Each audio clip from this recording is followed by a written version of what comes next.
September 11th will be the 10-year anniversary of the 9/11 terrorist attacks against the United States.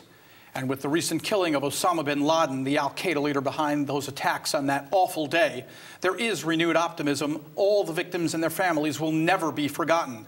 At the same time, since 9/11, there have been many more victims, including first responders, all who spent time at Ground Zero.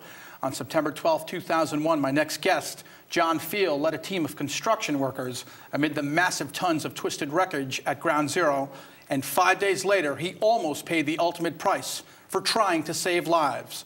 John is a New York State recipient of the Congressional Medal of Honor for Civilians Above Beyond, and he now runs the FealGood Foundation. John, it's an honor to have you here on New to the Street. Thank you for having me. I'm humbled. So tell me about the FealGood Foundation, what you guys have done, how you were created, and where you're going. Well, the FealGood Foundation is based on my anger, but it's run by my compassion. And back in 2001, when I got hurt, I was denied benefits. And I'm not one who sits back and takes no for an answer, and I fought for my own benefit. I advocated for myself because there was no one to advocate for me. And I soon became known as that guy who could help people with illnesses. And in 2003, I started advocating on a full-time basis for others. And nearly all saying there's always somebody worse off than you. It was more evident in the 9/11 community. Firefighters, cops, construction workers losing their houses, getting divorced, with four kids, 3 kids, they couldn't put food on the table. In 2005, I started the foundation, and it's a 2-part foundation. One, we advocate for benefits, and we got legislation passed in D.C. And the other half of the foundation, we put food on people's tables. We fill up our trucks and bring them to their houses. We pay their utilities. We pay their medical bills. Sounds like a lot of money, but in the last 5.5, 6 years, I've donated close to $400,000. It's not a lot of money compared to what D.C. could have did for these men and women who were sick and dying from their heroic actions. Now you're talking about first responders. Correct. And who were some of the first responders that you ran into on 9/11 and the subsequent days that you spent at Ground Zero? Who are these people? Tell me. Cops, firefighters, construction workers, government agencies, even volunteers from the Red Cross, the United Way. All of these men and women who put their own health and well-being secondary to what they had to accomplish. And these people are heroes. We hail them as heroes. And if you look up the word hero in the dictionary, it says person noted for noble achievement. This great country got knocked on the chin on 9/11. We brushed ourselves off, we got back up. We moved forward, but we forgot what we left behind, and that was men and women who were sick and dying. Now, this being the 10th anniversary of 9/11, recently Osama bin Laden was killed by U.S. Special Forces. Tell me your thoughts on that. I'm elated. I'm not going to do a song and dance about it because people are still sick and dying and we still have a lot more work to do. But this is a victory for the world, not just the United States. But my own personal opinion, Osama bin Laden should have died 1,000 times. He didn't die enough for me. And 1 bullet should have been 1,000 bullets. And I'm glad that the world's most evilest man has been removed from the face of this earth. Now, quickly, your initial thoughts when you first got to Ground Zero. What's going through your mind? What are you seeing? What are you thinking about? I was in awe. It was so surreal. I never seen anything like that. I never seen the devastation. You're just not programmed to see that. I now have, I don't know if it's a gift or a curse, but I can block it out while many others can't. But that's just stuff I don't really talk about because you just... To rehash old wounds and add salt to these are painful for a lot of us. Now, I understand you had an unfortunate injury take place when you were there. Tell me about that. Well, 8,000 pounds of steel landed on my left foot. I don't know how I got my foot out. Everybody says I lifted it up. It was an adrenaline rush, but I highly doubt that. I'm not that strong. The guy next to me fainted. I took his belt off because my blood, blood was shooting out of my boot about 6 feet in the air.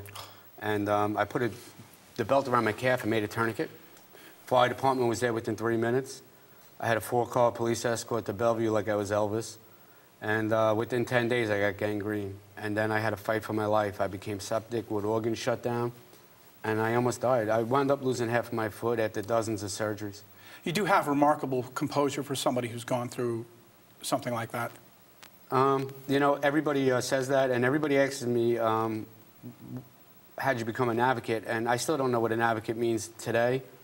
But usually an advocate is born out of something that bad happened, whether a mother lost their kid to drunk drivers or somebody was raped and somebody became an advocate for that person. I became an advocate and a mouthpiece for the 9/11 community because nobody else did.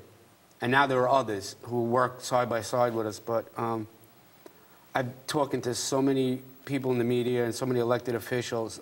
There's nothing that can rattle me anymore. What has the response been from local, state, and federal governments for all of the first responders since 9/11 up to now, trying to get benefits, to get help for mental and physical ailments that they've had to deal with since 9/11? You talk about now or previous? Previous, up to now, everything. Previous, it was in the tank. It was horrible.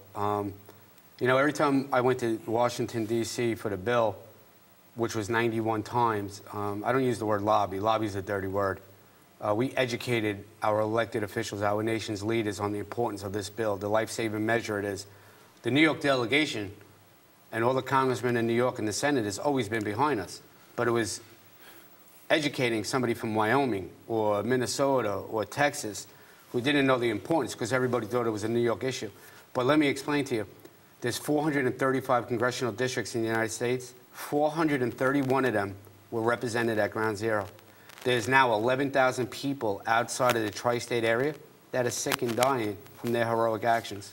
What have you found in dealing with local, state, and federal governments in terms of the politicians and the whole process versus what you actually had to deal with on 9/11 and helping out the other responders that were down there? I mean, it's a different kind of a fight. Well, there's always obstacles. Life is full of them. And you take each one. And again, I don't have a failure in my vocabulary. Failure is never an option to us. And if you're passionate about something and if you believe in something, you go to any means to make sure that the people you're fighting for get the proper care and benefits they deserve. And that's what we did. You know, really quick, a lot of people bailed on us on the bill a couple days prior to it passing, December 22nd. And the bill you're talking about is? The James Zadroga Health and Compensation Act, named for NYPD hero James Zadroga. We made a pledge, a handful of responders, about 12 of us, to do whatever it took. And I said we sent a letter to the Senate, and the Capitol Police were waiting there for us. They were ready to arrest us. They escorted me to office until they realized that why we were there. Next thing you know it, we were exchanging patches and pins, and they were asking me for my autograph, and they had our back. And we got the bill passed later that day. And your feeling when the bill was passed? I was happy. Again, I'm an angry man, and I'm not going to show when I'm happy because I've been to 51 funerals in the last 4 years. I paid for 12 of them. Close friends have passed away because of the illnesses. And I don't blame that on anybody but Osama bin Laden, but I blame our government for taking so long to help these men and women. But now that we have this bill passed, we have to get the rules and regulations implemented by July and August and make sure that this bill covers as many people as possible. Now, if people want to donate and help out the FealGood Foundation, what do they have to do and what are you looking for? Well, I can tell you I've never taken a grant. And if I took a grant, I'm taking a grant from the government. And then the government should have been helping us the whole time. But it's the American people and the resolve of this great nation that has helped the FealGood Foundation. They can go to fealgoodfoundation.com, F-E-A-L, and they can buy a T-shirt or a sweatshirt. And I sold one in over 40 states and 12 countries now. And I'm proud of the fact that while there's nothing about 9/11 in the title of our foundation, we are now the #1 hit 9/11 website. And we're basically the largest 9/11 organization in the country. And when people think about 9/11, they think of the worst. We can't change what happened, but we can now find the solutions and do the problem solving to help these men and women.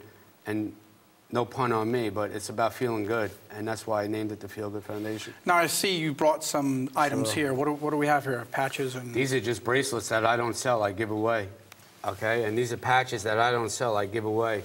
And I'm always giving stuff away. I've probably given more away than I've sold. You know, as Americans, we have extra food, we have extra money, we have extra body parts. I even donated a kidney to a complete stranger. And I'm not telling everybody to go to the extreme like I do and donate a body part, but if we all took an hour out of our schedule once a week or once a day or 20 minutes on the internet to help a cause that they believe in, this would be a better world, be a better nation. So, John, tell me what is on the list, the wish list for the Feel Good Foundation. What do you guys want? What do you guys request? What do you guys hope to get from the public? Well, personally, my wish list would be for all Americans to be more involved in causes that are dear to their heart. Whether it's an hour a week or an hour a day or 15 minutes, to get involved, whether it's making donations or just being active in your community. I think this would be a better country. As for the Feel Good Foundation, going to our website and buying a T-shirt or a sweatshirt keeps us in business. One responder comes to us every 3 days for help. So it's a tall order. I can't always meet those, but we try our best. And I can tell you personally, I've donated over $70,000 of my own money in the last year just so we can still stay in business. You know, I like to see the government implement the rules and the regulations to the bill so these men and women can get compensated faster, but we're still probably 6 months to 8 months away from that. So the need, the further we get away from 9/11, the need becomes greater because the catastrophic health effects and the financial burden that's running through these men and women's families has become greater. They can't pay their mortgages. They can't put food on the table. And the things that we take for granted, like buying your kid a baseball glove or buying your daughter new sneakers, they can't even think about doing stuff like that. They need gas money just to put in their car so they can get to their chemotherapy appointments. I mean, this is our life every day. It really puts things into perspective on what's important in life and what's not. What's important is that, for the most part, all of us were alive long enough to see the world's most evil man taken out. But there's $25 million there now as a reward that I think the government should be giving to 9/11 responders, should be given to the centers of excellence, the hospitals that treat 9/11 responders. And just so you know, a couple miles from here in Islandia, the clinic there treats over 6,200 9/11 responders. Long Island made up the largest response to Ground Zero.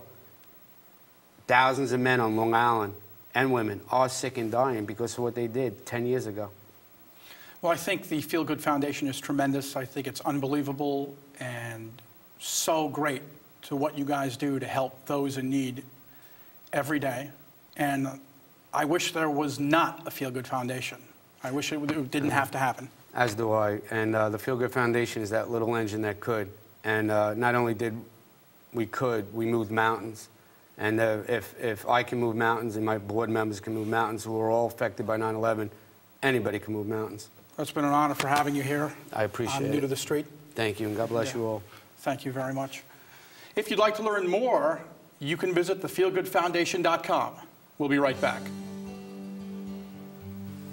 Good job. Thank you, sir.